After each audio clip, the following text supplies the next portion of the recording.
Hello everyone, welcome to this video. Happy holidays, Merry Christmas, Happy New Year, and all of that other fun stuff. I'm in the festive mood, and I wanted to get this video out to everybody this week. Now, I apologize for this untraditional view of my office that isn't exactly the most glamorous backdrop for this video. Actually, you can't really see it. I've got Snake Mountain and Castle Grayskull back here, but they're obscured and not the best view. But the reason that you're getting this untraditional view of my office is because I got one of my Christmas gifts early. My lovely wife, who I adore, got me a brand new office desk, which I desperately needed because my old one was a piece of junk. And actually, my old one came from the previous owners. They left it here, and I just kind of took it and used it. So, it wasn't the best desk in the world, so my wife, being the kind person that she is, she was like, you need a new desk. And I got this bigger and better one that I love. I put it together last night, and it's great. But the reason you're getting this view of the office instead of the traditional look is because I haven't figured out how I'm going to arrange it or position it within the office yet. So this kind of less than stellar backdrop, don't get used to it. It'll probably change by the next video. But for right now, it's what we're working with. So, but you don't want to hear me talk about any of that. You want to hear me talk about professional wrestling, mainly WWE, which is gearing up for WrestleMania season, and AEW, which seems to have fallen off of a cliff creatively and is about as ice cold as they've ever been since the start of the promotion. And this is coming from somebody who was mostly positive towards AEW, and I've really soured on them, and it's not even because of the CM Punk thing. And even though, like, Punk going back to WWE is a huge, you know, failure on AEW's part and a, you know, big time egg on their face in this whole fiasco. Even if that didn't happen and AEW was presenting this product as it was, I would still be sour on them because the product is just not very good at all. It just isn't. And I'm going to go over why. But first, let's talk about WWE because WrestleMania season is kicking in. We've got the Royal Rumble to look forward to next as far as major events goes. And as we all know, that means WrestleMania is right around the corner. And one thing I will say is that, man, WrestleMania, they're shaping up their card pretty early. You can kind of guess what's going to happen. I think it's safe to say that the two major title matches are going to be Seth Rollins and CM Punk, obviously, and Cody Rhodes and Roman Reigns. So either Punk or Cody is going to have to win the Royal Rumble. I've even seen the idea suggested online that they do the Brett and Luger double finish from '94 and have Punk and Cody be co-winners, and then they headline the February pay-per-view, and then they both branch off and go face the two title holders, which, you know, I say just have one of them win the Royal Rumble. No need to complicate it. They've already kind of destroyed that by doing what they did in '05, and I know the Cena Batista thing wasn't planned and Vince just blew a gasket, but by doing that, they pretty much nullified ever doing the co-winners ever again, even though that finish was awesome and they should have run with it. It was like, it's one of those like happy accidents. Like if I was Vince, being the genius that I am, of course, and, you know, with 2020 hindsight and all that other good stuff, if I saw that go down, I'd have been like, well, let's make some money off of this because that was cool. Like, that's what I would have done. But, and again, I'm not the smartest person in the world. I just know great stuff when I see it. But anyway, getting sidetracked. So, yeah, we've got two big title matches to look forward to, it seems. It seems like it's going to be Cody and Roman, too, which Roman better drop the belt, because I am beyond sick and tired of Roman. I'm sick and tired of the bloodline stuff. It's everything that I feared would happen when Cody lost at WrestleMania 39 has kind of happened, where the bloodline storyline has lost a lot of steam, Roman Reigns has lost a lot of intrigue as champion, and his matches have suffered as a result. Like when they did the match with LA Knight, I should have been super excited for that because I'm a big fan of LA Knight. But I knew Roman was going to win. I just like, I don't care, he's going to win. It's like, let me guess, the bloodline's going to interfere and then Roman wins. So, like, LA Knight is not walking out of Saudi Arabia with that belt. And sure enough, he did, and I called it. Like, you know, it was too obvious and it was too predictable, and I think the intrigue of the Roman Reigns title run has kind of lost a lot of steam. And so WrestleMania 40 better be the end of it. That's all I'll say. If Roman walks out of Mania 40 still the champion, I'm going to lose my mind. Like, I'm turning the TV off and I'm quitting on WWE forever. I'm done. Because the only thing they have left for him, really, is that, we want him to beat Hogan's record. And I'm like, no one cares anymore. And that's another problem with WWE and their current booking philosophy, which I think we all agree that under Triple H it is better than it was under Vince. I think we all agree on that. However, there's a couple of be careful what you wish for because you might just get it situations going on where every champion seems to hold the belt for a year or 2 years and they break all the records. And it seems to happen with every championship reign, whether it's Roman or Rhea Ripley won the title and I know she's going to be champion heading into WrestleMania. I knew it when she won the belt at 39. It's like she's going to hold the belt for a year. I just knew it.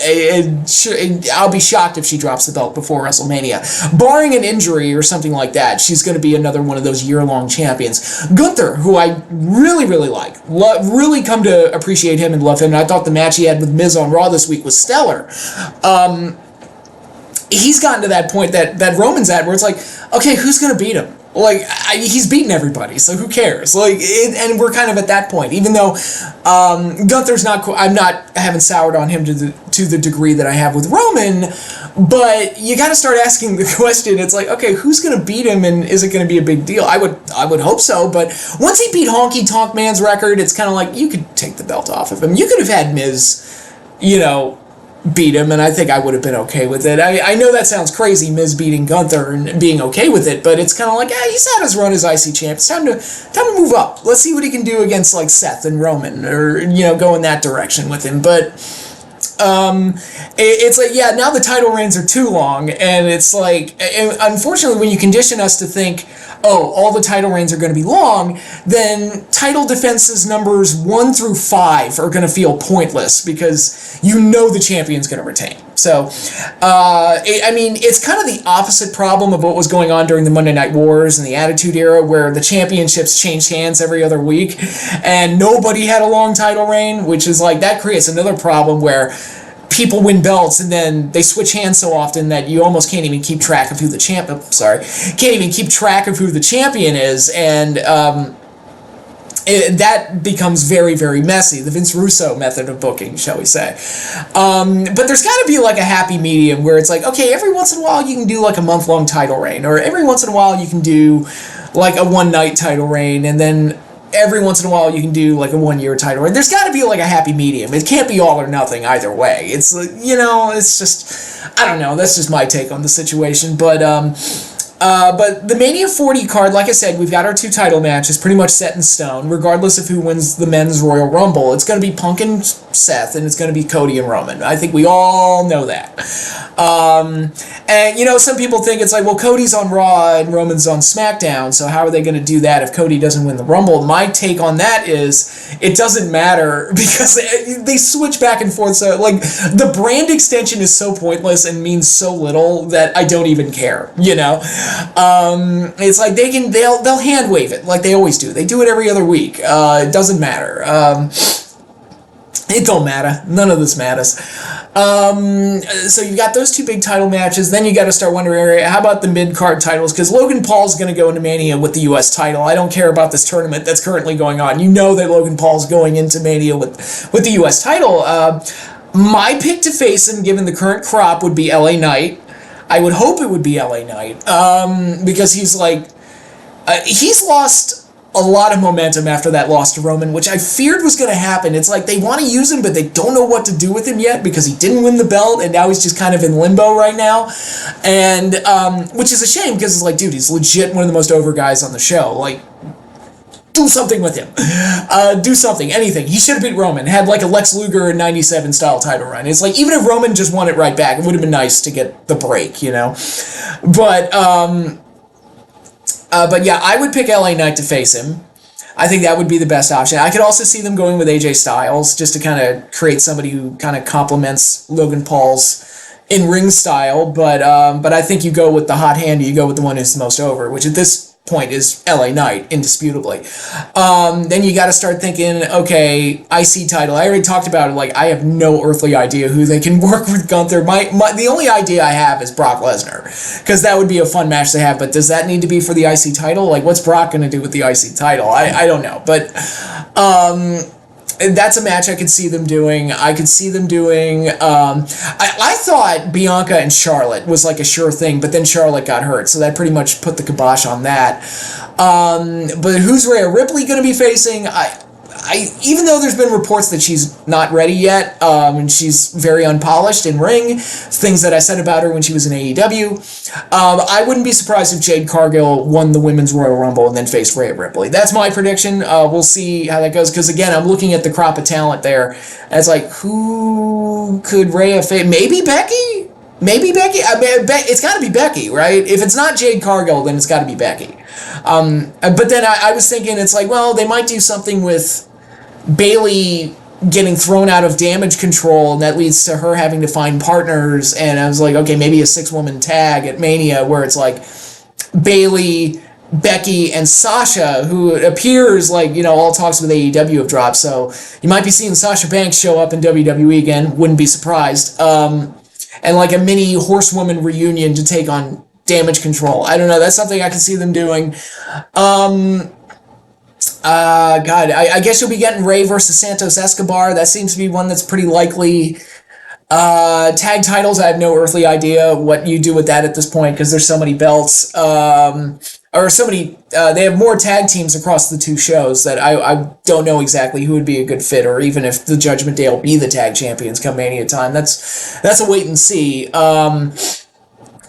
got to do something with Jimmy and Jey Uso, either a singles match or a tag match with Solo Sikoa in Jimmy's team, and I guess either Randy Orton or Sami Zayn as Jey Uso's partner. That's something they could do. As far as matches for Randy Orton, like there was the tag match I just mentioned. I was also thinking, it's like, do they want to do Orton versus Nick Aldis? Because he's already given Aldis the RKO. That would be a cool one to do, because I've always liked Nick Aldis. Since he was in TNA, and he was a little unpolished in TNA, but I was like, no, there's something there. He's got a great presentation to him, and I think there's something good. And then that potential got realized when he became the NWA World Champion, and was the best thing the NWA had until COVID happened and ruined that whole promotion. But he's not bad in the Authority matchmaker figure role, but he also feels too young for that spot, where it's like, he's too young to be doing the non-wrestling role, right? He should be wrestling, right? So maybe that's a way they can get him versus Orton at Mania, because which they've already laid the seeds for. That'd be kind of cool to see. AJ just came back, so what do you do with AJ? Again, I talked about maybe him versus Logan Paul, maybe him versus Bobby Lashley is like a Clashing Styles type of match, pun intended. They could do something like that. But yeah, there's a lot of possibilities for WrestleMania matches, and like I said, it seems like they're laying seeds for stuff pretty early, even before the Royal Rumble, which is good to see. It makes it look like they actually have a plan, which, there have been a lot of years where I'm like, they don't have a plan at all, unless you're a part-timer and they can map your stuff out 2 or 3 years in advance. But other than that, like, there's no plan for much of anything. And here it's like, well, they seem to be setting up well, and they've got 2 big title matches that they can build the show around. So let's see, Punk and Rollins main eventing one night, and then Cody and Roman main eventing the other. Hopefully with I don't know what Punk's future is going to be, so he might not win against Seth, but I do know, like, if Roman doesn't drop the belt at WrestleMania 40, I'm gonna puke. I am so freaking done with his title reign. It's not even funny, but yeah, WrestleMania is shaping up to be pretty interesting. And like I said, there's a lot of different things that they could do with all these different champions and moving parts that they currently have. So we'll just have to wait and see. It'll be interesting to follow and track as we head into the Royal Rumble, and then really get going on WrestleMania season. So there is that. Now let's talk about AEW and what is going on over there. It ain't much. Right now they're doing the Continental Classic Tournament, which I'm sure is getting, if I were to read reviews of the show, I'm sure they're getting high star ratings. But as I've said 1,000 times, chasing star ratings is not the way to go with a wrestling show, because now you're doing all of these cold matches on TV that's in another tournament in a year where AEW has already done at least 3 or 4 other tournaments, and it doesn't feel special. None of it feels special. It just feels like something that they're doing to eat up TV time, which is a criticism I've had of WWE, where, you get 3 hours of programming on Raw every week, and every match has to go past a commercial break, because, shoot, we've got to fill up all that time. And AEW, they've got 2 2-hour shows, One of them that was built around CM Punk, who's no longer there, and they have a 1-hour show on Fridays, and they've got it feels like these matches are fulfilling the purpose of, let's just eat up TV time. It didn't make sense, like, who was put into this thing wasn't explained, didn't make sense. And the matches themselves, like I said, they're just ice cold. Like, there's no real story. It's just, let's do our own crappy version of the G1 Climax. Oh, the winner gets the ROH World title belt and the New Japan Strong title belt. And I'm like, I don't care. They have, a lot of AEW's creative woes I can sum up as they do too much. There are too many championships. There are too many tournaments. There's too many long matches. There's too many wrestlers. Their roster is too big, which leads to a lot of people not even getting featured.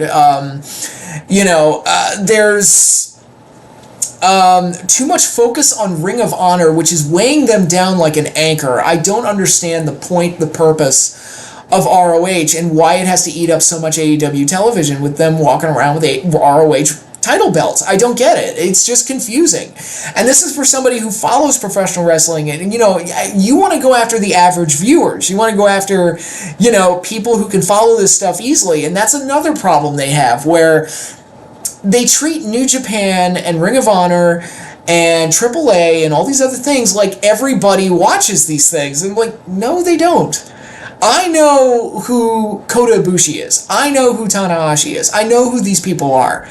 Most people don't. And you can't present them like everybody just instantly knows who they are. And which is what they do too often. And it's getting to a point where it's like, I feel like I need to have an encyclopedic knowledge of the entire wrestling industry just to follow AEW. And if I'm feeling that way as somebody who's a diehard wrestling fan and has been watching this stuff for years and years and years, how do normal people feel when they watch AEW, where it's confusing?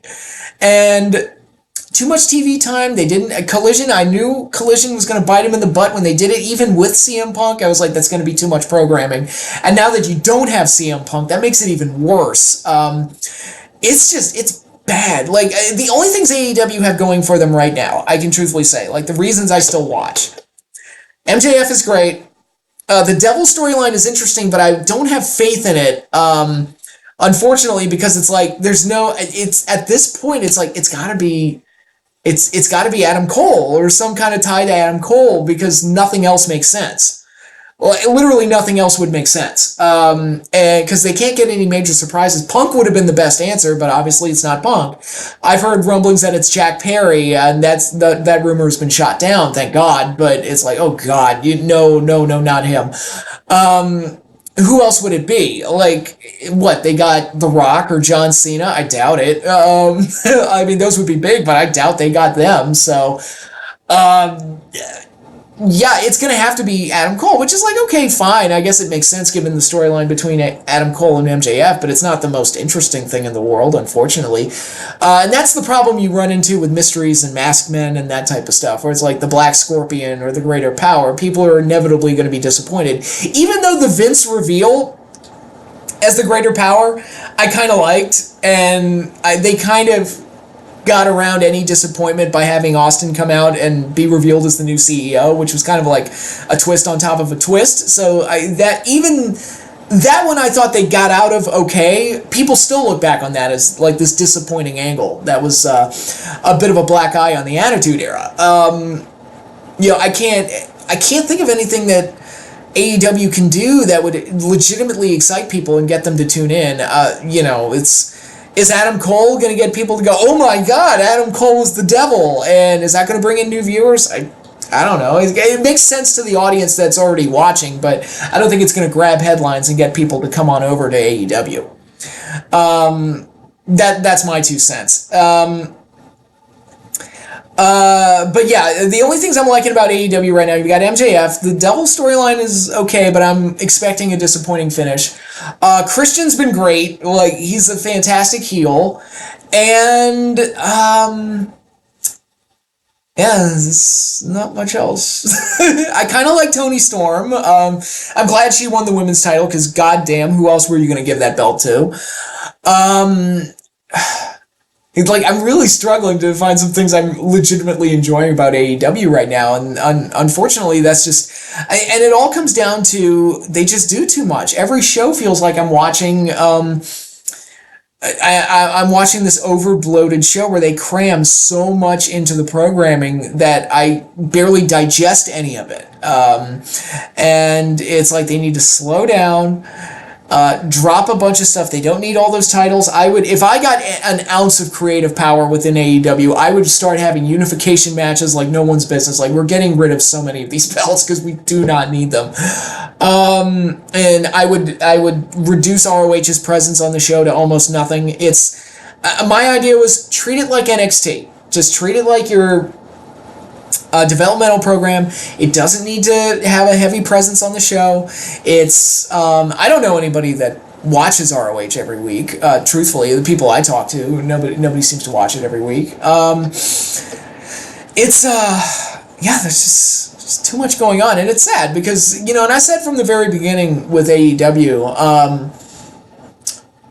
I don't need it to beat WWE, I just need it to exist. Because when there's more options for professional wrestling, it's better for the business, it's better for the fans, it's better for the wrestlers, it's just better to have an alternative. I lived in the world where we had WWF and WCW as options and at their peaks, and it was great, and I've said it before and I'll say it again, losing WCW is the worst thing that ever happened to professional wrestling. Worst thing that ever, that and WWE going public, but that's another discussion. But losing WCW left a void in the business that unfortunately has not really been filled. You've had, TNA tried, didn't succeed, unfortunately, although they're coming back in January. We'll see how that goes. Have one of the biggest signings in company history, and I'm thinking, who the hell could that possibly be? Everybody's picking Goldberg to be the pick, and again, that's one of those things I think Tony should have probably worked to get Goldberg and get him a run in like a match with Wardlow. But they buried Wardlow and ruined him. So now it's like we're constantly in this rebuilding phase with Wardlow, which is not good. And then we've got, where was I going with this? Oh yeah. So, there have been other companies that tried to fill the void like TNA, like Ring of Honor and various others, but no one else ever quite came close to filling that void left behind by WCW. And AEW was the closest, but now they're just kind of booking themselves into oblivion, where we've got, and it's not even that they're doing anything Russo-rific or anything like that. They're no David Arquette as world champion. Unfortunately, it's kind of like the end game of when you chase star ratings, where the matches get too long, in-ring quality becomes priority over literally everything else. Everybody has to have a belt, and this is what you get. You get like a boring show with a bunch of cold matches. And personally, I'd rather watch 2000 WCW because at least I could talk about that. Honestly, going back to the things I like about AEW, one of the only things I'm looking forward to in AEW right now is Sting's retirement match. But I'm like, okay, I will buy the pay-per-view to see Sting's retirement match because I love Sting. He's one of my all-time favorite wrestlers, and I want to see him wrestle for the last time. I know Sting's retired a couple of times, but I really feel like, he's in his early 60s. How much longer can he possibly go? This might be it, and I want to see Sting's last match. But there's not a whole lot to really look forward to in AEW right now. Now there's talk that MJF might leave, and who knows? It's just kind of a mess right now. And if we looking back on it, it's like, man, losing Cody was huge, because I think Cody was probably, his influence probably helped keep the show on track to some degree. And losing Punk was huge because he was their top draw and brought, unfortunately, the situation with him brought a lot of negative attention that they didn't really need. They had their biggest show in company history with All In, one of the best shows they've ever done, very successful, and all anybody was talking about after it was over was the whole situation with Punk, which is just that is just, what do you do, man? But AEW, not great. They need somebody with a creative vision to kind of bring a spark back to that show, because right now, apparently Brian Danielson has a lot of creative input into the show, and I'm like, if the Continental Classic is the extent of his creative input, can we get somebody else in there, please? Because it's like, hey, I've got an idea. Let's do another tournament in a year where we've already done like 3 or 4 tournaments. When WWF, back in 93, I was a young fan back then, and I remember this, when they brought the King of the Ring out, that felt like a big deal because WWF didn't do tournaments all the time. It's not like they were doing tournaments like 2 or 3 weeks before King of the Ring or anything like that. It was like, oh, a tournament. They hadn't done one of those in a hot minute. Cool. I think, if I'm not mistaken, like the last tournament they did prior to King of the Ring 93 was the IC title tournament after Warrior vacated the belt. So we're talking like 3 years. Between tournaments, and no, I'm not counting the King of the Ring tournaments that happened at house shows. That's not those. We didn't see those on TV, so they didn't contribute to any kind of overexposure because not a lot of people saw them. And I don't want to say they don't count, but they don't. They were not seen by the wider audience. So again, like there was no opportunity for us to get sick of tournaments. So, but now it's like when they announced that they were doing this thing, even with the round robin format, which is a little different, it was still like, oh my God, really another tournament with another belt? Like, no, thank you, I'm done. And yeah, AEW's got a lot of creative problems right now, and I feel like, and I've been saying it for a while, but it's things that like, hey, I'm gonna go back to TNA here when I make this point. I remember when Russo was writing TNA, and he got criticized online for not having enough in-ring action on the show. And people even started timing the amount of bell-to-bell time on a 2-hour programming, using that as a way to knock Russo. And Russo would flip out online and say, oh, look at these losers timing the matches and all the things like that. I don't disagree with Russo's approach creatively. He didn't express himself well at all, and he just looked like an idiot. But what I would say in the face of criticism, there's not enough in-ring action on the show. I would say the job of the television show is to get you excited for the matches that really matter. If I gave you 5-star matches every single week, they're not going to be special anymore. Quote, insert Syndrome's quote from The Incredibles here. If everybody's super, nobody is. Well, if every match is 5 stars, then nothing is. You've created that baseline as like the norm. And it's boring. It's boring because it's just matches for the sake of matches. Like, oh, but the crowd popped and chanted, this is awesome. Don't give a shit. Like, I don't care. I don't care. Have stories, have characters that draw. That's should always drive professional wrestling. That has always driven professional wrestling. It's about larger-than-life personalities. You have them conflict with each other, and then you do the match that we all want to see. That's how it works. That's how it's supposed to work. And that's why, even though WWE is guilty of it themselves by having long matches on TV every week that go in one ear and out the other, they at least set up stuff for, like, WrestleMania. It's like, there's stuff to look forward to. It's like, well, we've got Punk and Rollins to look forward to. Let's see how that story develops. Well, Cody still needs to finish the story. Is he finally going to beat Roman this time? We have something. It's not the greatest thing on planet Earth, but it is more exciting with Punk making his return, and Orton's back and AJ's back and all this other stuff. But it's you can't let the in-ring product drive the show every week, and that's what AEW is doing right now. And it's made even worse by the fact that they have 3 shows a week that are doing it. And it's just like, geez Louise, like, guys, you can't do this every week. Like, you've made your show inconsequential and boring. The wrestling television shows, and this is my belief, and many would probably disagree, it should be predominantly angles and promos. That's what it should mostly be. Things to drive interest in characters and stories to set up the bigger matches down the road. I'm not saying you can't do a great match on TV. You can. You absolutely can. But it should come after some level of build-up. It shouldn't just be done as like, oh, hey, we're doing a dream match between Daniel Garcia and Wheeler Yuta on TV. That's a dream match or something. I don't know. Oh, look at Wheeler Yuta. He had a 5-star match this week. I don't care about these people. You gotta, like, you want to get Wheeler Yuta and Daniel Garcia over with me, have them become characters that are interesting, because right now they are not. And you know what? Daniel Garcia, the most interesting he has ever been is when they added the dance to his whole repertoire. Like, all these fancy moves and all the mat wrestling he does, the biggest pop he ever gets is when he does that stupid dance. And it's like, that should tell you something. It's not all about star ratings and in-ring quality or work rate. It should be about stories and characters and doing things to drive interest in those things. And that's true of any form of entertainment. You can't just do, Cobra Kai. I love that show, right? You can't just do karate matches every single episode all the time. You got to build up to that stuff. And that's why, whenever they get around to the tournaments, that always feels like a big deal, because you don't get karate matches all season long. And, you can do squash matches. I'd love to see squash matches more. It feels like the only people that ever get squash matches are the big guys that murder people. And it's like, I remember when the Rockers would have squash matches and the Bushwhackers would have squash matches. They would just kill a couple of no-names. I don't know. It makes people look like stars.